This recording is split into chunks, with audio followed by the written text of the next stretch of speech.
మాకు మా తమ్ముడే దారి సార్, మాకు ఎవ్వరు లేరు సార్, మా చిన్నోడికి ఏం తెలియదు సార్.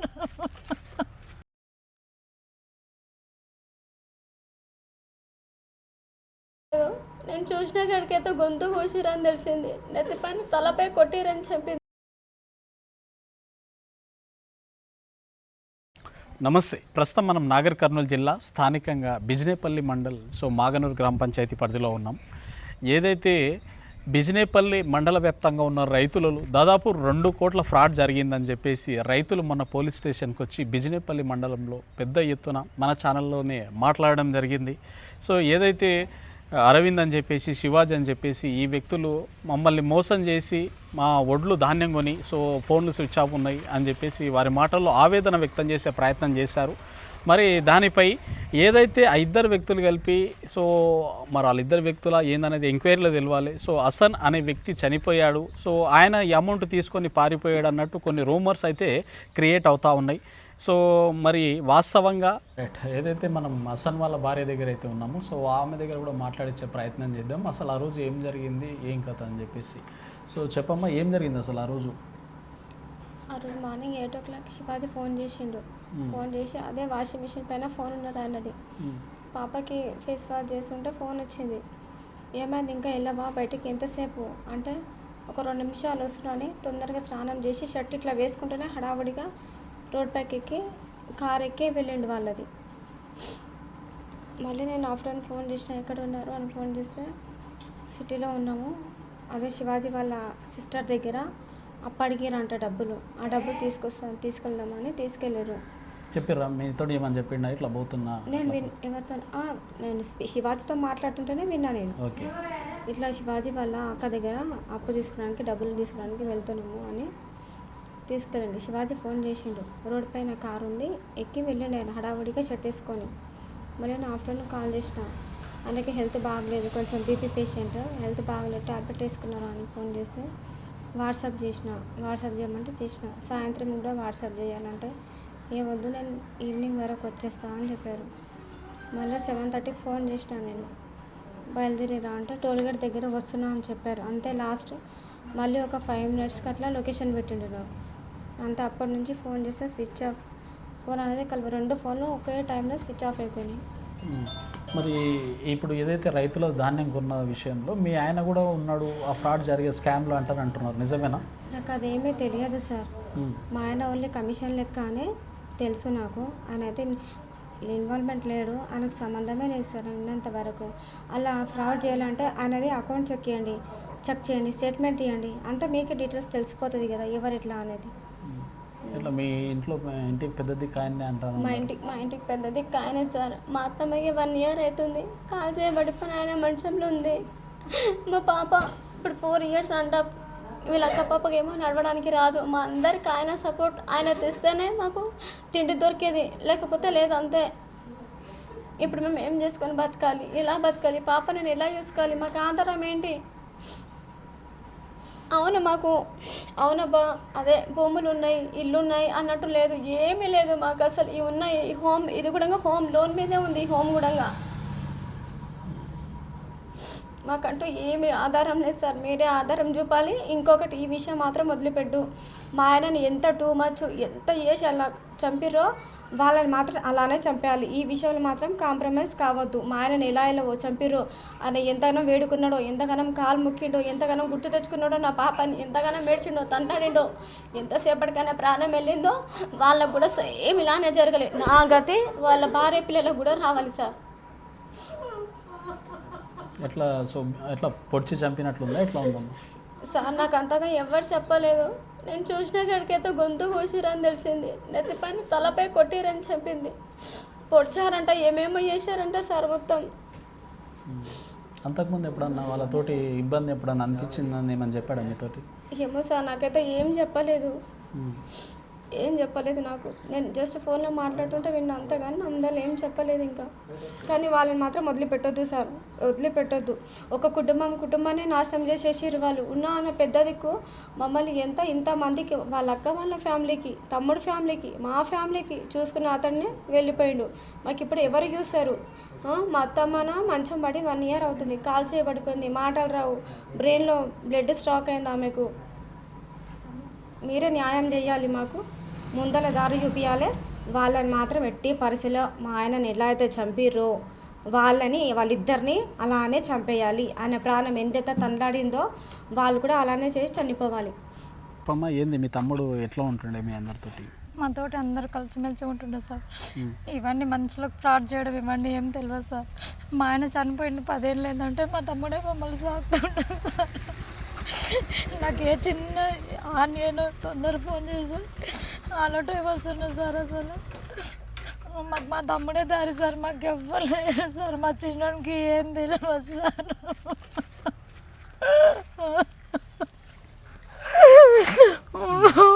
2 రోజుల పిచ్చోళ్ళగా మేము తేలాడినా సార్ మా తమ్ముడిని.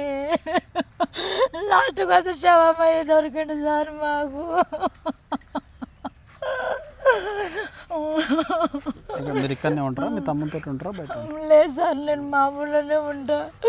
కాకపోతే ఊరు ఉంది తెచ్చుకొని ఇన్ని పెట్టుకుంటా అంటే వద్దు, 7 ఉండటాలు అన్నాళ్ళు. రేపు మీ పిల్లలు వస్తే మళ్ళీ దబ్బేస్తే మేము ఎక్కడ వెళ్ళాలి, వద్దులేని నేను నా ఊర్లోనే గవర్నమెంట్ స్కూల్లో కాంట్రాక్టర్ అది ఏమంటారు ఊడడానికి వర్క్ చేస్తున్నాను సార్. ఎట్లా మరి ఈ స్కామ్లో మీ తమ్ముడు ఉన్నారు అంటున్నారు, నిజమేనా? లేదు సార్, అసలు మా తమ్ముడు దీనిలో లేడు సార్. అసలు ఏమని తోలుకోపోయినరో ఏమని చేసిండ్రో తెలియదు సార్, దేవుడికి తెలియాలి సార్. పాప మీ బిడ్డనేనా? మా కూతురే సార్. మేము మొన్నటి వరకు కూడా 2 నెలలు 3 నెలలు అవుతుంది సార్. ఏమి కూడా రిపోర్ట్స్ ఉన్నాయి, హైదరాబాద్ పోయి చూపించుకొచ్చిండు సార్ ఈమెను కాలు నడవడానికి అని. సో ఆమెకు అంటే నడవలేదా? ఇట్లా నడవదు సార్ ఆమె. చిన్నప్పటి నుంచి వాడే సాకిండు సార్ ఈమెను కూడా. ఇప్పుడు నా దగ్గరకు వచ్చి 5 ఏళ్ళు అవుతుంది అంతే సార్. అంతే. నేను నా చిన్న పాప మా అత్తమ్మ ఊర్లో ఉంటుంటుంది. ఇట్లా జరిగింది కాబట్టి మరి ఏం డిమాండ్ చేస్తున్నారు మీరు? మాకు న్యాయం జరగాలి సార్, అంతే, ఏం లేదు. మాకు డిమాండ్ ఏం లేదు, మాకు న్యాయం జరగాలి, మా కుటుంబానికి న్యాయం జరగాలి, అంతే సార్. మేము అందరం వాళ్ళ మీదనే ఆధారపడి బతుకుతున్నాం సార్ మేము. మీ అమ్మకి ఇంతవరకు మీ తమ్ముని విషయం చెప్పలేరు అంటారు?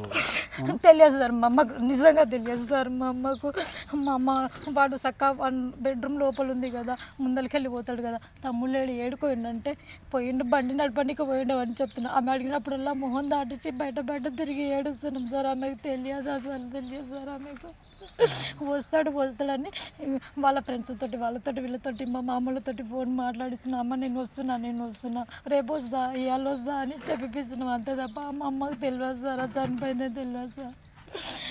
మొన్న 3 దినాల్లో చుట్టాలు మొత్తం ఇక్కడ ఉన్నారు, అక్కడ పోలే కదా, అమ్మకి అంత తెలియదు సార్. అసలు చనిపోయి వారం అయితే కూడా ఇంతవరకు చెప్పలేదు సార్, అసలు తెలియదు. బయటికి పోయిండు, వస్తాడనే తెలుసు, ఏదో పని మీద పోయిండు, వస్తాడనే తెలుసు. రాత్రి కూడా అడుగుతుంది సార్, తమ్ముడేది హసన్ ఏది, బండి లేదు కనిపిస్తలేదు ఏది అంటే పోయిండు, బండికే పోయిండు, రేపు వస్తాడంట అని మా చిన్న తమ్ముడు మా మామ కొడుకు ఫోన్ చేసి మాట్లాడరా అమ్మ ఇట్లా అడుగుతుందంటే వాడు వస్తున్నావా ఎందుకు సతాయిస్తున్నా, నేను వస్తున్నాను గదిరేసే ఊకుండా సార్. అంతే. నేను గత 3 నెలల కింద నుంచి శివాజీ అరవింద్ వాళ్ళ దగ్గర గుమస్తా పనిచేస్తున్నాను. అయితే అంతవరకు ఇప్పుడు హసన్ అనే వ్యక్తి నాకు 2 ఇయర్స్ బ్యాక్ నాకు పరిచయం. ఫస్ట్ అతని దగ్గర నేను గుమస్తా లెక్కన చేశాను. అయితే 1 ఇయర్ అతనికి లాస్ వచ్చి చేయకపోయేసరికి ఇప్పుడు అరవింద్ శివాజీ ఉండి అన్న దగ్గర ఉండి హసన్ అన్న దగ్గర నీకు తెలుసు కదా బయట ఇప్పుడు రైస్ మిల్ అవి తెలుసు కదా, నీకు మేము సర్కిల్ మాకు ఉంది, రైతుల దగ్గర మేము ఎత్తుకొచ్చి నీకు ఇస్తాము, కమిషన్ ఏజెంట్ గారు నువ్వు పని చేయి మా దగ్గర, నీ కమిషన్ ఏందో నువ్వు తీసుకో, మేము చేస్తామని చెప్పి అన్నారు. అయితే అన్న దానికి ఒప్పుకొని వాళ్ళ దగ్గరికి వెళ్ళాడు. వాళ్ళ దగ్గరికి వెళ్ళినాక ఇట్లా కమిషన్ ఏజెంట్ ఇలాగ చేస్తుంది, ఇంకా నువ్వు నాకు ఖాళీ ఉన్నవారా అని చెప్పి అన్న నాకు రోజు ఫోన్ చేసిండు, నువ్వు ఖాళీ ఉన్నవారా, నీకు ఊర్ల గురించి తెలుసు కదా, నేను ఉంటాను కదా వీళ్ళ దగ్గరనే, నీకు తెలుస్తుంది, నువ్వు చూసుకుందా, ఇప్పుడు చూసుకొని గుమాసలాగా నువ్వు జీతం తీసుకుందా అని చెప్పి నన్ను పిలిచిండు. ఇప్పుడు ధాన్యం ఏదైతే బిజినేపల్లి రైతులు ఏదైతే బాధ మీరు వినేంటారు ఆల్రెడీ, సో వాళ్ళందరి నుంచి రైతు సేకరించింది మీరే అంట అని చెప్తున్నారు, వాస్తవంగా వాళ్ళ కళ్ళ దగ్గరికి నిజమేనా? వాస్తవంగా అయితే ఇప్పుడు వాళ్ళు ఏమంటారంటే సైట్లు శివాజీ అరవింద్ అని వాళ్ళని కాకుండా పక్కన వేరే ఏ సైట్లు అయినా సరే గుమాసా అన్నప్పుడు పక్కన ఇప్పుడు రైతులు ఫోన్ చేస్తారు సైట్లకు డైరెక్ట్గా, మా దగ్గర ఇట్లా ధాన్యం ఉంది ఇక్కడికి రండి తీసుకొని వెళ్ళాలని చెప్పి ఫోన్ చేస్తే వాళ్ళు ఏం చేస్తారంటే వాళ్ళు వెళ్ళలేక గుమాసాలు అని చెప్పి మమ్మల్ని పంపిస్తారు. అడిగి మీకు తెలుసు కదా చూసి మంచిగా ఉంటే సరికి ఎత్తుకొని అని చెప్పి మమ్మల్ని పంపిస్తారు. ఇంక మేము వాడికి పోయి చూసుకొని సరుకు నచ్చుతుంది ఎత్తాం, లేకుంటే లేదు. అంతేగాని ఇంకా ఆడ మాకు జరిగేది అయితే ఏమి ఉండదు మాకు. కాకపోతే నచ్చింది కాబట్టి మేము ఎత్తుకొని వస్తాం, ఎత్తుకొచ్చి మా సైట్లోకి ఇచ్చేస్తాం. ఎంతసేపు ఉన్నా సైట్లే బయట అమ్ముకుంటారు, రైతులకు వాళ్ళే అమౌంట్ ఇచ్చేసుకుంటారు. వాళ్ళ దగ్గర ఉంటుంది మొత్తం, అది ఏమున్నది మొత్తం వాళ్ళ దగ్గర ఉంటుంది అమౌంట్. వాళ్ళు వాడుకున్నారా ఏందనేది వాళ్ళ దగ్గర ఉంటుంది, మా దగ్గర అయితే ఏముండదు. మరి మీరు ఫోన్ ఎందుకు లిఫ్ట్ చేసి చెప్తలేరు వాళ్ళకి? అంటే ఇప్పుడు అన్నని ఇట్లా చేశారు కదా, తర్వాత ఇప్పుడు అన్నకే తెలుసు వాళ్ళ గురించి మొత్తం లెక్కలు ఏందని మొత్తం వాళ్ళకి అన్నకే తెలుసు. అన్నని ఇట్లా చేసారు కదా, మన అన్న ఏమని చేస్తారని చెప్పి నేను బెదురుకొని ఇంకా ఏ ఫోన్ చెప్తలేను, చెప్పి చేయడం లేదు. కాకపోతే వాళ్ళు మిస్సింగ్ ఉన్నదని తెలిసింది, ఇంకా అందుకే బెదురుకొని ఫోన్ చెప్తలేను. ఎవరు రైతులు ఏమనుకున్నారు అంటే ఇతనికి ఏమని తెలిసేమో వీళ్ళు చెప్తలేరు అని చెప్పి రైతులు అనుకున్నారు. మీకైతే వాళ్ళకి మించి మీకు ఎక్కువ అయితే ఇన్ఫర్మేషన్ ఒక వర్కర్గా పనిచేసిర్రు, ధాన్యాన్ని సేకరించి వాళ్ళకి ఇచ్చిర్రు అంతే, అంతకుమించి ఏం తెలియదు మాకు. అంతకుమించి ఇంకా వేరే సంబంధం లేదు. ఫ్రాడ్లో మీకైతే మాకు ఎటువంటి సంబంధం లేదు. ఎందుకంటే వాళ్ళు ఈ 3 నెలలకి వెళ్ళి నాకు పరిచయం, అన్నకు 1 ఇయర్ నుంచి పరిచయం, నాకు ఈ 3 నెలల నుంచి పరిచయం. వాళ్ళు ఎట్లాంటి వాళ్ళకి నాకు తెలియదు. కాకపోతే వాళ్ళు నమ్ముకున్నాక నేను పిల్ల రూమ్ పెట్టాను. ఇంత రూమ్ కిరాయినా అట్లే నాకు ఇంతవరకు ఒక 2 నెలల వరకు జీతం ఇవ్వలేదు, సాలరీ ఇవ్వలేదు. రైతులకి ఎట్లయితే ఇప్పుడు ఇస్తాం, 4 రోజులు అయినకి ఇస్తాం, వారం అయినకి ఇస్తాం అన్నట్లు నాకు అయినా అట్లా గడిపారు. తర్వాత వెళ్ళిపోయారు వాళ్ళు. సో మీరైతే ఒక వర్కర్గా పనిచేశారు, మీకు ఎటువంటి సంబంధం లేదంటారు అంటా ఉన్నారు? ఎటువంటి సంబంధం లేదు సార్. సో పక్క ఫ్రాడ్లో మీకు నాకు ఎటువంటి సంబంధం లేదు అందులో. వాళ్ళు ఎందుకంటే వాళ్ళు ఇంతవరకు నాకు పరిచయం లేరు. ఎంతసేపు ఈ 3 నెలల వరకు నాకు పరిచయం. వాళ్ళ సేట్లు అన్నీ అంతే ఉంది. వాళ్ళ సేట్లు నేను గుమాస్తా, వాళ్ళ దగ్గర నేను పనిచేశాను అంతే. ఎంతసేపు నా జీతం గురించి నేను చూసుకున్నాను. నా ఇప్పుడు లాస్ట్కి వస్తే నా జీతం వినాక ఇప్పటికీ 2 నెలలు అయింది, నాకు ఇవ్వలేదు. ఎంత మీ జీతం ఎంత? 15,000 నెలకు, 2 నెలలకు వచ్చి 30,000 ఇంతవరకు ఇవ్వలేదు నాకు. ఆ కిరాయి వాళ్ళు ఇప్పటికే మీరు వచ్చి అడగండి, కిరాయి 2 వాళ్ళని వాళ్ళు ఇప్పటికీ అడుగుతున్నారు. కాబట్టి ఈ విషయం జరిగిందని తెలిసినాక, ఇట్లా మటన్ తెలిసినాక వాళ్ళు నన్ను ఏమో అడగలేకపోతున్నారు. సరే ఇట్లా జరిగింది చెప్పేసిన నేను వాళ్ళకి, ఇట్లా జరిగింది, ఇట్లా లాస్ అయిపోయినాయి. ఇప్పుడు వాళ్ళు సరే పరారులో ఉన్నారు, అమౌంట్ వాడుకున్నారు, మొత్తం అయిపోయింది. నా దగ్గర అయితే ఏం లేవు, కొన్ని రోజులు టైం పడుతుంది అంటే వాళ్ళు ఇప్పటికీ అడగలేకపోతారు ఇంటి కిరాయి వాళ్ళు. సో చెప్పండి brother, so first of all మిమ్మల్ని మాట్లాడేయాలంటే మాకే బాధ అవుతూ ఉంది ఈ టైంలో. బట్ ఏం జరిగింది ఆ రోజు? మీ అన్న ఈ వడ్ల కొనుగోలు కేంద్రంలో ఉన్నాడా? ఫ్రాడ్ జరిగిందా? ఈ వడ్ల వ్యాపారంలో అన్న ఫస్ట్ నుండి ఇంతకుముందుకు చేస్తుండే, స్టార్టింగ్లో ఒక 6 ఇయర్ నుండి అన్న చేస్తుండే వడ్ల వ్యాపారం. మొన్న లాస్ట్ ఇయర్ లాస్ వచ్చింది. లాస్ వచ్చినాక ఒక 1 ఇయర్ చేయకుండా ఇంకా ఖాళీ ఉండే. అందులో అమ్మకి ఇలా హెల్త్ బాగాలేదు. కావాల్సి మీరు ఇంట్లో వచ్చి చూడవచ్చు. 1 ఇయర్ నుండి అమ్మాయి మంచం మీదనే పడింది. తర్వాత ఇక అమ్మకి బాగాలేదు, ఇదంతా ఎందుకులే మనకు లాస్ట్ ఇయర్ లాస్ వచ్చింది అన్నట్టు దందా మొత్తం బంద్ చేసుకున్నాడు ఆయన. బంద్ చేసుకుంటే ఈ శివాజీ అరవింద్ అనేటోళ్ళు ఎట్లా పరిచయం అయ్యారు అన్నకు. పరిచయం అయినాక తర్వాత మొన్న ఏప్రిల్ 4వ నెలల సీజన్లు స్టార్ట్ అయినాయి. అన్న మాకు సర్కిల్ బాగానే ఉంది, మాకు సర్కిల్ ఎక్కువనే ఉంది, మేము దందా చేయాలని అనుకుంటున్నాం. ఇంతకుముందుకు నువ్వు చేసినావు కదా, నీకు సీనియారిటీ ఉంది కదా, అది రూటు నీకు తెలుసు కదా, నువ్వు కమిషన్ ఏజెంట్ లెక్క నీ కమిషన్ తీసుకొని. అంటే అంతకుముందు మీ బ్రదర్ సొంతంగా వడ్లు కొనుగోలు అంతకుముందుకు చేసిండు, కొంటుండే అమ్ముతుండే, అంతకుముందు చేస్తుండే. కానీ ఈసారి అయితే చేయలేడు. ఈసారి చేయలే.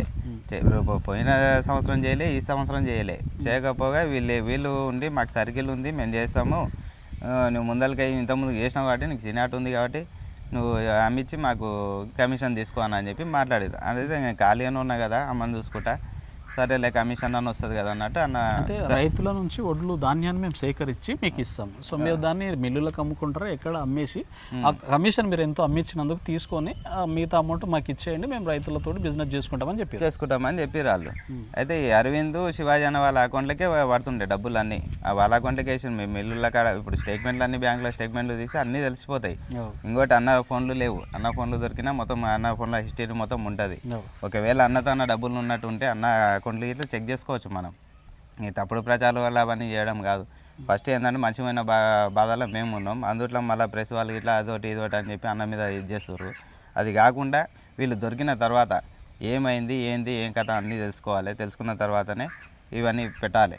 ఇంకోటి ఏమైందంటే వీళ్ళు అన్న ఇది కమిషన్ లెక్కలని చెప్పి మాట్లాడారు కదా, మాట్లాడింది ఏముంది, ఆ కమిషన్ ఆయనకు 4,000 నుండి 5,000 మధ్యలో వస్తుంది ఒక బండి కాడ, ఒక లారీకి ఆ లెక్కలో వస్తుంది ఆ కమిషన్ తీసుకొని మిగతా అమౌంట్ వాళ్ళకి కొట్టాలి. అయితే కమిషన్ ఇట్లా అమౌంట్ ఇట్లా మొత్తం వాళ్ళకే కొట్టిరా, వాళ్ళకి తర్వాత తీసుకుందాం కమిషన్ నుండి వాళ్ళ అకౌంట్లకే పడతాయి పైసలు. అయితే వీళ్ళు ఏం చేసారు, పైసలు వాడుకున్నారా మళ్ళీ ఏం కథ మనకు తెలియదు. అది లాస్ట్ మొన్న వీళ్ళు పైసలు డబ్బులు ఇవ్వకపోతే రైతులు వీళ్ళు ఇంటికి పోయి గొడవ పెట్టుకుంటే వాళ్ళు ఏం చేశారు, పరిచయం ఉన్న రైతులు ఇంతకుముందు చేసింది కాబట్టి అన్నకు పరిచయం ఉన్న రైతులు ఫోన్ చేసి ఇలా నీ పేరు చెప్తారు, నువ్వైతే మా దగ్గర రాలే, వడ్లు కొనలే కొన్నదంతా ఈ శివాజీ అరవిందే కొన్నారు మా తాన, నువ్వైతే మాకు సంబంధం లేదు, కాకపోతే వీళ్ళు నీ పేరు చెప్తుర్రు ఏందని అడిగారు. అడిగితే లేదన్నా నేను వాళ్ళు కొన్నారు వడ్లు, వాళ్ళే రైతుల దగ్గరకు వచ్చి వాళ్ళే కొన్నారు, కాకపోతే నేను కమిషన్ లెక్కల నేను చేసిన, నేను వాళ్ళ అకౌంట్లోకి పైసలు వచ్చినా నాతో మొత్తం హిస్టరీ ఉంది, నేను కావాలంటే చూపించమంటే ఇట్లా చూపిస్తా అని చెప్పి అన్నాడు. అయినా ఇంకో మాట వాళ్ళని అడిగి ఇట్లా నేను మీకు కాల్ చేస్తానని చెప్పి వాళ్ళకి ఫోన్ చేసిండు. మా ముందరనే ఇంట్లోనే మాకు ఫోన్ చేసిండు. ఫోన్ చేసి ఏమైనా అరవింద్ నా పేరు ఎందుకు చెప్పారు మీరు, నువ్వు డబ్బులు ఇవ్వలేదంట కదా ఇంకా రైతులకని అన్న అడిగిండు. అడిగితే అన్న ఒక 15 లక్షలు నేను వాడుకున్నానని అరవింద్ అన్నాడు. శివాజీ ఒక 9 లక్షలు వాడుకున్నాను శివాజీ అన్నాడు. అయితే ఉంటే ఇది 20-25 వేలు ఉండొచ్చు అని 20-25 లక్షలు ఉండొచ్చు అని అన్న అనుకున్నాడు. అనుకొని సరేరా ఎట్లనో చేసి అడ్జస్ట్ చేసి ఇవ్వండి, నాకు కమిషన్ పైసలు గిట్టే 7.5 లక్షలు రావాలి, 150 బండ్లు ఏమైనాయంట మక్కలవి వడ్లవి. అయితే 7.5 లక్షలు ఏమో రావాలి నా కమిషన్ పైసలు గిట్లా, అవి తర్వాత ఇస్తే ఇవ్వండి కానీ ఈ ఫస్ట్ అయితే ఈ రైతులకి ఇవ్వండి, ఇది మనం అంటే ముగ్గురమే, తర్వాత ఇచ్చినా సరే అన్నట్టు మాట్లాడారు. మాట్లాడిన తర్వాత ఏమైంది, బాగానే నమ్మించారు. మళ్ళీ వచ్చారు అన్న దానికి మళ్ళీ నా పేరు ఎందుకు చెప్పారు అంటే దానికి మళ్ళీ ఇంటికి వచ్చి లొల్లి పెట్టుకుంటుంటే మేమేం చేయాలో తెలియక నీ పేరు చెప్పినామన్నా ఏమనుకోకు, మా బావను మళ్ళీ వాళ్ళ రిలేషన్ ఎవరో ఎల్బీ నగర్లో ఉంటారంట, వాళ్ళని అడిగినాం ఒక 20 లక్షలు అరవింద్ వాళ్ళ. అయితే 20 లక్షలు అడిగినాము మేము, వాళ్ళు ఇస్తామన్నారు, తీసుకొచ్చి కొద్దిగా రైతులకి ఇచ్చేద్దాము, మిగతాదేమన్నా ఉంటే మేము మాట్లాడుకుంటామన్నా అని చెప్పి అన్నారంట. అంటే సరేలే అని చెప్పి అన్న అప్పటికప్పుడు అంటే మళ్ళీ రోజు ఉదయం పోదామని నైట్ మాట్లాడుకున్నారు. ఉదయం మళ్ళీ శివాజీ అరవింద్ ఇద్దరు ఫోన్లు చేసి ఏమైనా ఇంకా రాలేదంటే స్నానం చేస్తున్నా అని చెప్పింది అన్న. స్నానం చేస్తున్నా అని చెప్పి వస్తున్నా అని చెప్పి ఇంటికాడ కెమెరాలు ఉన్నాయి కాబట్టి అన్న అంతకి డౌట్ చేసుకోలే అన్న, నమ్మిండు వాళ్ళను. నమ్మి రోడ్డు మీదనే పెట్టిరు లంచ్ రోడ్డు బండి, ఇంటి దాకా ఇట్లా రాలే ఇక్కడ కెమెరాలు ఉన్నాయని రోడ్డు మీద పెట్టిరు. ఆయన తానం చేసి వెళ్ళిపోయి చక్కగా పోయి బండి ఎక్కి తీసుకొని పోయిరు. హైదరాబాద్ మొత్తం తిరిగిరు, ఎక్కడెక్కడ తిరిగిరో తెలియదు. అది రిటర్న్లో వచ్చేటప్పుడు షాద్నగర్ ఆయన మధ్యాహ్నం ఆయనకు హై బీపీ ఉంది, 220 ఉంది, ఆయనకు ఇంకోటి హార్ట్ స్ట్రోక్ ఇట్లా ఉంది. అయితే హైదరాబాద్ ఆ రోజు పోకపోతే మేము ఆపరేషన్కి పోవాలి అన్నకు, 2 నెంబర్ హోల్ జామ్ ఉంది ఆయనకు, మెడికల్ హాస్పిటల్లో మేము ఆపరేషన్ పోయేది ఉండే, రిపోర్ట్లు ఉన్నాయి చూపిస్తాను నేను ఇంట్లో పోయేది ఉండే. ఇంక వీళ్ళు హైదరాబాద్ అన్నందుకు రైతులకు పైసలు ఆపారు కాబట్టి రైతుల మాట ముట్టుతుంది అన్నట్టు వీళ్ళని నమ్మి వీళ్ళు ఎంబడి పోయి రిటర్న్ వచ్చారు. మధ్యాహ్నం ఫోన్ చేస్తే టాబ్లెట్లు వేసుకురా లేదని వదిన అడిగింది. లేదు టాబ్లెట్లు మర్చిపోయినా నేను వాట్సాప్ చేసుకుంటా అని చెప్తే వాట్సాప్ వదిన చేసింది, టాబ్లెట్లు వేసుకున్నాడు. ఇంకా రాలేదని 7:45కి ఫోన్ చేసిర్రు. వదిన ఫోన్ చేస్తే టోల్ గేట్ దాటినా వస్తున్నా అన్నాడు. చెప్పిన 3 నిమిషాలకు అన్న లొకేషన్ పెట్టిండు. లొకేషన్ పెడితే వదిన చూసుకోలేదు, ఎందుకంటే అప్పుడే ఫోన్ మాట్లాడింది కాబట్టి ఆమె అబ్జర్వ్ చేసుకోలే. తర్వాత 8:30కి వదిన మళ్ళీ రిటర్న్ కాల్ చేస్తే ఫోన్ ఎత్తడం లేదు. అంటే మీకు ఎన్ని నిమిషాలకు లొకేషన్ పంపించారు?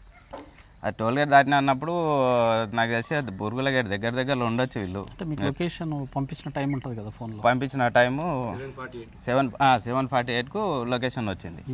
లొకేషన్ 7:48కి వచ్చింది. తర్వాత మేమేం చేసినామంటే వదిన నాకు ఫోన్ చేసి అన్న ఫోన్ లేపుతలేడు, ఒకసారి ఫోన్ చేయాలి అని చెప్తే సరేలే అని చెప్పి నేను 9:30 దాకా కంటిన్యూగా కొట్టిన ఫోన్లు. కొడితే ఫోన్లు ఎత్తలే, 2 ఫోన్లు ఒకటేసారి స్విచ్ ఆఫ్ అయినా నాకు డౌట్ వచ్చినాక 2 ఫోన్లు ఒకటేసారి స్విచ్ ఆఫ్ అయినా అని చెప్పి వాళ్ళ నెంబర్లు అరవింద్ వాళ్ళది శివాజీ వాళ్ళ నెంబర్లు నా తాను లేవు. చెన్నైకి ఫోన్ చేసి అరవింద్ శివాజీ వాళ్ళు అన్న నెంబరే ఉన్నారు కదా, ఇద్దరు నెంబర్లు అన్న ఫోన్లు స్విచ్ ఆఫ్ చేసుకున్నాడు, ఎత్తుతలేడు అన్న ఫోన్లు స్విచ్ ఆఫ్ ఉన్నాయని చెప్పి అంటే వాళ్ళ నెంబర్లు ఇచ్చిండు. అరవింద్కి ఫోన్ చేస్తే శివాజీకి చేసిన ఫస్ట్ స్విచ్ ఆఫ్ వచ్చింది, అరవింద్కి చేస్తే కంటిన్యూగా రింగ్ అవుతుంది కానీ ఫోన్ అవుతుంది. ఉదయం 5 గంటలకు ఫుల్ వర్షం పడ్డది ఆ రోజు. వర్షం పడేందుకు ఏమైంది ఇంకా వస్తారేమో అని నమ్మకం ఉండే కదా, వస్తారేమో అని చూసుకుంటున్నాం, 12-2 గంటల చూసుకుంటున్నాం, ఫోన్లు చేస్తూనే ఉన్నాం, ఎత్తుతలేరు. 5 గంటల వరకు చేసిన, ఇంకా 5 గంటల వరకు చేసినాక నాకు డౌట్ వచ్చింది, ఏందో ఏమైనట్టు ఉందన్నది డౌట్ వచ్చి మళ్ళీ చెన్నకేశ్వరతో పోయి అన్న లొకేషన్ పెట్టిండు. ఆ లొకేషన్ కడికి ఉందా వద్దు చూసుకొని నాకు చెప్పింది ఇప్పుడే, లొకేషన్ కడికి ఉందారా అని చెప్పి 100 తోలుకొని పోయినా. 100 తోలుకొని పోతే అక్కడ కరెక్ట్ పెట్టిన లొకేషన్ కాడనే అన్న ఎడమకాలు చెప్పు ఉన్నది, బీర్ బాటిల్ పగిలినాయి అన్నది. ఇంకా అప్పుడే ఏందో జరిగింది ఇక్కడ గొడవైందని మొత్తం వెంచర్ మొత్తం వెతికితే దొరకలే అన్న. దొరకకపోతే మళ్ళీ షాద్నగర్ పిఎస్కి పోయి కంప్లైంట్ ఇస్తే సార్ వాళ్ళు వచ్చారు ఆడికి. వాళ్ళు వచ్చి మొత్తం చెక్ చేసి మొత్తం రాసుకొని ఆ చెప్పులు అవన్నీ ఒకటే చెప్పు ఉన్నది, బీర్ బాటిల్ ఉన్నాయి. బీర్ బాటిల్ ఎట్లున్నాయంటే అన్న టాయిలెట్ పోయినట్టుండు, ముందరికి వెళ్ళి అటాక్ చేయలే, టాయిలెట్ పోయినట్టుండు, ఎంగిలికెళ్ళి ఓపెన్ చేయలే బీర్ బాటిల్, సీల్ బాటిల్తోనే కొట్టిరు. అది సీల్ అట్లే ఉన్నాయి, మీకు కావాలంటే ఎవిడెన్స్ అట్లే పగిలి సీల్ అట్లే ఉంది, మూత అట్లే ఉంది, క్యాప్ అట్లే ఉంది, కానీ బాటిల్స్ పగిలిపోయినాయి 2 ఖాళీ సీసాలు గిట్లా 2 పగిలినాయి. ఇంకా అది చూసుకున్నాం ఏదో అయింది అన్న నువ్వేమో చేసిర్రు వీళ్ళు అని చెప్పి భయపడి చక్కగా పిఎస్కి కంప్లైంట్ ఇచ్చినాం. సార్ వాళ్ళు వచ్చి మొత్తం ఎంక్వైరీ చేసిర్రు, అంతా చూసినాక సరే నేను టేకప్ చేస్తా సార్కి ఎస్ఐ సార్ని మనకి కన్సల్ట్ చేసిర్రు. సార్ వాళ్ళు మీరు ఇట్లా నాకు 10:30 మీ అన్నది ఫోను 11 ఆ టైంలో లాస్ట్ స్విచ్ ఆఫ్ అయింది, ములుగర చూపిస్తుంది. ఇంకోటి అరవింద్ ఏమో బిజినపల్లి చూపిస్తుంది, ఆయనది ఎవరిది శివాజీదేమో ఎల్బీ నగర్ చూపిస్తుంది. స్విచ్ ఆఫ్ లాస్ట్ టైంలో స్విచ్ ఆఫ్ అయింది. బిజినపల్లి అరవింద్ చూపిస్తుంది కాబట్టి ఒకసారి బిజినపల్లి చెక్ చేయండి సీసీ కెమెరా అని చెప్పారు. అలా నేను కేసు పెట్టి అవన్నీ చూసుకొని వచ్చే వరకు నాకు నైట్ 9 అయింది. బిజినపల్లి ఎస్ఐ సార్ దానికి పోయి సార్ ఇట్లా ఉంది పొజిషన్, అన్న మిస్ అయ్యిండు, వీళ్ళే తోలుకపోయారు వెంబడి, కాళ్ళ చెప్పులు ఇట్లా అడ కనబడుతున్నాయి అన్నవి, ఏమో జరిగినట్టుంది సార్ ఒకసారి సీసీ కెమెరా చెక్ చేసుకుంటా అంటే సరే అని చెప్పి ప్రవీణ్ అన్న అని ఉంటాడు సీసీ కెమెరా చెక్ చేసి అన్నకు ఫోన్ చేసిండు. అన్నకు ఫోన్ చేస్తే అన్న ఉండి నేను నాగరికల్లో ఉన్నా సార్, వస్తే ఇప్పుడు వస్తా లేదంటే మార్నింగ్ వస్తానే అన్నాడు. అన్నాక సరే మార్నింగ్ రండి అని ఎస్ఐ సార్ మాకు చెప్పారు. ఇంటికి వచ్చి మళ్ళీ మార్నింగ్ పోయినాక మళ్ళీ ప్రవీణ్ అన్నకు చెప్పారు సార్ సీసీ కెమెరాలు అంటే పెట్టండి ఒకసారి చెక్ చేసుకుంటారు అంటే మొత్తం చెక్ చేసుకున్నాం. సార్ మాకు హెల్ప్ చేసారు, మేము లోపల పోయి సీసీ కెమెరాలు పెట్టారు. ఆ సార్ ఆఫీస్లో ఉన్నది కెమెరా చెక్ చేసేది దాదాపు 10 గంటల నుండి 10:30 వరకు చెక్ చేసినాం.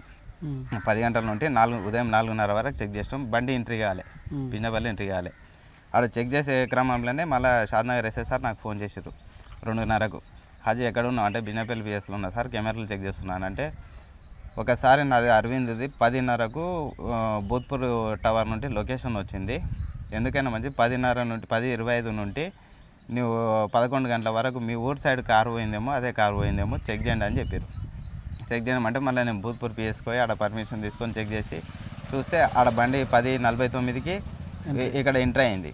ఆ నుండి మళ్ళీ ములుగర్లో స్విచ్ ఆఫ్ అయింది అన్నందుకు నేను గణపురం సైడ్ పోయి మొత్తం ఆడ వాగులు అవన్నీ ఉంటాయి. ఆ ఏరియా మొత్తం తేలాడిన ఏమన్నా వేసిరేమో అన్నని ఆ ఏరియా మొత్తం, ఎందుకంటే నాకు ఆడ బాడీ దొరకలే, చెప్పులు దొరికినా కానీ బాడీ దొరకలే. ఇక్కడ నుండి వాడు వేసిరేమో అని చెప్పి మొత్తం ఆ ఏరియా మొత్తం ఈవినింగ్ దాకా తేలాడిన, ఒక 30 కిలోమీటర్ల దాకా ఏడ దొరకలే. మళ్ళీ రిటర్న్ వచ్చి మంగనూరులో పెట్రోల్ పంప్లో కెమెరా ఉన్నది, అది చెక్ చేస్తే ఆడ 11:49కి 10:49కి ఆడ పాస్ అయింది. తర్వాత ఇది 11 గంటల 4 నిమిషాలకు మంగనూరు పెట్రోల్ పంప్ పాస్ అయింది. బిజినపల్లి కెమెరా ఉంటుంది, పిఎస్ కెమెరా, ఏది అంబేద్కర్ చౌరస్తా దగ్గర ఆడ మంగనూరు దాని కెమెరా ఆ బండ్లో క్యాప్చర్ కాలేదు, ఆ కెమెరాలో క్యాప్చర్ కాలేదు. ఎందుకు కాలేదు అనుకుంటే ఊరు బయట నుండి రోడ్ ఉంది ఒకటి, అది ఎస్సీ వాడలో వెళ్తుంది, ఆ ఏరియాలో పోతే camera bus stand camera capture కాదు, అట్లా పోయినట్టు. బిజినపల్లిలో మళ్ళీ ఏమైంది 11 గంటల 17 నిమిషాలకు బిజినపల్లి పెట్రోల్ పంప్లో పాస్ అయింది బండి. ముందర క్రాంతి అన్న హోటల్ ఉంటుంది, ఆ క్రాంతి అన్న హోటల్ దగ్గర ఆడ పాస్గా అవుతలేదు. మళ్ళీ ఆడ ఏమైందని చూస్తే వైన్స్ గల్లీలోకి వెళ్ళి మళ్ళీ ఓనికి వస్తుంది. ఎప్పుడు దొరికింది ఇప్పుడు డెడ్ బాడీ? ఎప్పుడు దొరికింది డెడ్ బాడీ? మాకు అన్న చనిపోయిన 3 రోజులకు అదే ప్లేస్లో దొరికింది. అది అటాక్ చేసిన కొద్ది దూరం అన్న పారిపోయినట్టుండు, వెంకబడి ఏడవంటే ఆడ పొడిచి చంపారు, గొంతు పట్టి విసికిర్రు, మొత్తం ముఖం మీద గుర్తుపట్టకుండా ఆడ పెట్రోల్ బాటిల్ గిట్ల ఉన్నది, లీటర్ పెట్రోల్ బాటిల్ అంటి పెడదామని చూసారు. ఈయన మీద ఏదో చేసి వీడు ఇంకా రైతుల ముందర మొత్తం ఎవిడెన్స్ చూపిస్తే మేము కట్టవలసి వస్తుంది, వీడిని చంపేస్తే అయిపోతుంది, మనము తప్పించుకోవచ్చు, వీడి దిగపోయింది అని చెప్పి వీని మీద దొబ్బుదామని ప్లాన్ చేసినట్టు చేసి మేము ఆడ లొకేషన్ అన్నీ పెట్టింది వీళ్ళకి తెలియదు. ఇంకా ఆడ మేము వెతకలేము, ఎందుకంటే స్విచ్ ఆఫ్ మాకు ఏడో చూపిస్తున్నాయి కదా, మేము ఈ ఏరియాలో వెతుకుతాం, అప్పటిదాకా బాడీ డిస్మిస్ అవుతుంది, గుర్తు తెలియని మృతదేహం అన్నట్టు వస్తుంది, వీడు పరారులు ఉన్నట్టు తెలుస్తుంది అని ప్లాన్ చేసుకున్నారు వీళ్ళు. మీ అన్నది ఇప్పుడు ఎవరు మర్డర్ చేశారు అనుకుంటున్నారు? ఈ అరవింద్ శివాజీలే. ఆల్రెడీ శివాజీ బిజినపల్లి ఎవరికో ఫోన్ చేసి ఈ అరవింద్ గారు చెప్తే వినలే, బీర్ బాటలు తీసుకొని కొట్టిండు, ఆ సిన్ గారు చచ్చిపోయిండు, మేము భయపడి పారిపోయినాం అని చెప్పి వీళ్ళే చెప్పారంట. ఎవరు వాళ్ళు ఫోన్ చేసి? అరవింద్ ఫోన్ చేసి శివాజీ ఫోన్ చేసి వేరే ఎవరన్నా వాళ్ళ పేర్లు తెలియదు నాకు, వాళ్ళకి ఫోన్ చేసి చెప్తే వాళ్ళు సిఎస్ఆర్కి చెప్పారు, సిఎస్ఆర్ ఎస్ఎస్ఆర్కి చెప్పారు, ఎస్ఎస్ఆర్ మా షాద్నగర్ ఎస్ఎస్ఆర్కి ఫోన్ చేశారు, షాద్నగర్ ఎస్ఎస్ఆర్ నాకు ఫోన్ చేసి ఇట్లా యాప చెట్టు దగ్గర డెడ్ బాడీ ఉంది రండి అని చెప్పి పిలిచారు. ఇంకా ఆడికి పోయి చూస్తే డెడ్ బాడీ ఉన్నది. అంతలోపే మా రిలేషన్ ఉంటారు వాళ్ళని పంపిస్తే ఇంకా ఎస్ఎస్ఆర్ హింట్ ఇచ్చినట్టు మళ్ళీ ఏమైందో తెలియదు. ఆడికి పోయి చూస్తే డెడ్ బాడీ ఉన్నది, నాకు ఫోన్ చేసి పిలిస్తే పోయి చూస్తే మొత్తం నిండా గడ్డి కప్పారు. అసలు అన్న ఫేస్ గుర్తుపట్టడానికి వస్తలేదు, ఏం లేదు. ఇంకా అన్న నాకు అది వెరిఫై చేసుకుని మళ్ళీ పాప బొమ్మ ఉంటుంది టెస్ట్ మీద, అది చూపించండి సార్, పచ్చబట్టు ఉంటుంది, అది చూపించండి సార్ అని చెప్పి అంటే అది చూపించినాక గుర్తుపట్టినాం మేము. అప్పుడు నా ఫోన్లు గిట్లా లేవాడ, అంటే మిస్గైడ్ చేద్దాం, వీడు పారిపోయింది అని చేద్దాం అన్నట్టు ప్లాన్ చేసిరు. అది అన్న ఫోన్లు గిట్లా వాళ్ళ దగ్గరనే ఉన్నాయి, ఆ ఫోన్లు ఏడున్నాయి ఇప్పటిదాకా ఫోన్లు దొరకలే. సో ఇప్పుడు ఏదైతే మొత్తానికైతే మీ అన్నను అరవింద్ శివాజీ అనే ఇద్దరు వ్యక్తులు చంపారని చెప్పేసి మీరైతే ఒక గట్టిగా చెప్తున్నారు. గట్టిగానే సార్, అది ఫిక్స్, వాళ్ళే చంపారు. అది వాళ్ళు పక్కా ప్లాన్ చేసారు. వాళ్ళకి ఒక వారం నుండి స్కెచ్ చేసిర్రు అన్న మీద దొబ్బాలేదంతా మనం తప్పించుకోవాలని ప్లాన్ చేసుకొని, ఇంతమందికి మనకు 2 years బ్యాక్ లాస్ అయింది కదా, ఆ లాస్ అయినందుకు మళ్ళీ వీని మీదకి వెళ్ళిపోతుంది ఇది అని చెప్పి ప్లాన్ చేసుకొని మర్డర్ చేసిండ్రు అంటున్నాను. అది శవం దొరకకపోతే మనకు చూసేవాళ్ళు పబ్లిక్ ఇట్లా వీడేదో చేసిండని అన్న మీద అపోహాలు వస్తుండే. ఇప్పటికి కొన్ని ప్రెస్ వాళ్ళు వేస్తూనే ఉన్నారు. అది కాదు వాస్తవము. వీళ్ళు దొరకాలి, వీళ్ళు దొరికినాక ఏమైంది ఏంది ఏం కథ మొత్తం తెలుసుకున్నాక వీళ్ళ బ్యాంక్ అకౌంట్ చెక్ చేయండి, అన్నది ఇట్లా బ్యాంక్ అకౌంట్ వీళ్ళ బ్యాంక్ అకౌంట్లు అన్నీ సీజ్ చేయండి. సీజ్ చేసిన తర్వాత మా రిలేషన్లో ఇట్లా అన్న ఏమన్నా డబ్బులు కొట్టినా అన్ని హిస్టరీ తీసి వస్తుంది కదా. ఒకవేళ అన్న దగ్గర పైసలు ఉంటే మా అన్న దగ్గర ఉండాలి కదా, మళ్ళీ ఆ పైసలు ఎందుకు మళ్ళీ అన్ని సీజ్ చేయండి, సీజ్ చేసి తీసుకోండి. మళ్ళీ ఎవరు వద్దన్నారు ఉంటే తీసేసుకోండి. అన్న మీద ఇట్లా తప్పుడు ప్రచారం మీద వాడు చచ్చిపోయిండు. అమ్మకి తెలియదు ఇప్పటికి, మీరు అమ్మతో కుదండి, అమ్మకి ఇప్పటికి తెలియదు. ఏమో ఇంకా 4-5 రోజులు అన్న ఇంటికి వస్తలేడు అన్నాడు, చెప్పలే, తెలియదు ఆమెకు. ఆమె ముందే పెరాసిస్ పేషెంట్, మంచం మీదనే ఉంటుంది. అన్న నేను ఇద్దరమే ఆమెను ఎత్తుకపోవాలి, బాత్రూంలో స్నానాలు ఇట్లా వేయాలి, తోలుకొచ్చి మళ్ళీ ఆడ పండబెట్టాలి. ఆమె ఆ పొజిషన్లో ఉంది. ఆమెకి చెప్పలే ఏమైంది ఇంకా రాలే అంటే మా మామ కొడుకుంటాడు, ఆమెకు ఫోన్ చేసి ఏమైనా ఇంకా ఇంటికి రాలే అంటే బండి ఖాళీ అది అని చెప్పి మాట్లాడిస్తున్నాను అమ్మతో. అమ్మకి ఇప్పటికి తెలియదు. సో ఇప్పుడు ఫైనల్గా మీకు ఏం న్యాయం జరగాలనుకుంటున్నారు, ఏం కోరుకుంటున్నారు? ఇప్పుడు అన్న అయితే పోయిండు, అన్న పోయిండు. ఇంకా ఆయన పోయిన దానికి ఏం చేస్తాం మనం, ఇంకా దేవుడు ఆయన ఎట్లా రాసి పెట్టుంటే అట్లా వెళ్ళిపోయిండు అన్న. కానీ ఆయన కొట్టించిండు, ఆయన తీసుకున్నాడు. కాకపోతే అన్న మీద పడ్డ మచ్చ పోవాలి నాకు, అంతే. దాని కొరకే నేను కొట్లాడుతున్నాను. వీళ్ళు ఇంకోటి బిజినపల్లి ఇలా ఎవరికో ఫోన్లు చేసి వాట్సాప్ కాల్ చేసి మాట్లాడుతుర్రంట. వాళ్ళ తమ్ముడికి ఇట్లా చాలా మాట్లాడుతుండు మీడియాలో, వాటికి ఇట్లా వేసినాక లొంగిపోతాం మేమని మాట్లాడుతుర్రంట వాళ్ళు. ఇంకోటి మేమేం చెప్పేది ఏంటంటే, ఇప్పుడు అన్న అకౌంట్లు వాళ్ళే కాల్ చేసిన వాళ్ళే చెప్పారా, లేకపోతే కాల్ చేసి వీళ్ళు మాట్లాడుతుర్రంట. బిజినపల్లి చౌరస్తాలో చర్చలు నడుస్తున్నాయి ఇవి. అయితే వేరే వాళ్ళు ఏంటి నాకుతో ఇట్లా అన్నారు, ఏమో నువ్వు వీడియోలో మాట్లాడుతున్నావు అని అంటే, మళ్ళీ అన్న చనిపోయిండు ఎందుకు చనిపోయిండు, రెస్పాన్స్ మనకు కావాలి కదా.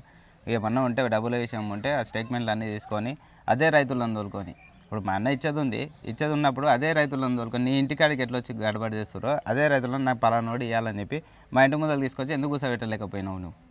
అట్లా కూసబెడితే మావాడు ఇచ్చేది ఉందా లేదా మీకు తెలుస్తుండే కదా రైతులకి. ఇట్లా అట్లా ఎందుకు కూసబెట్టలేకపోయినావు?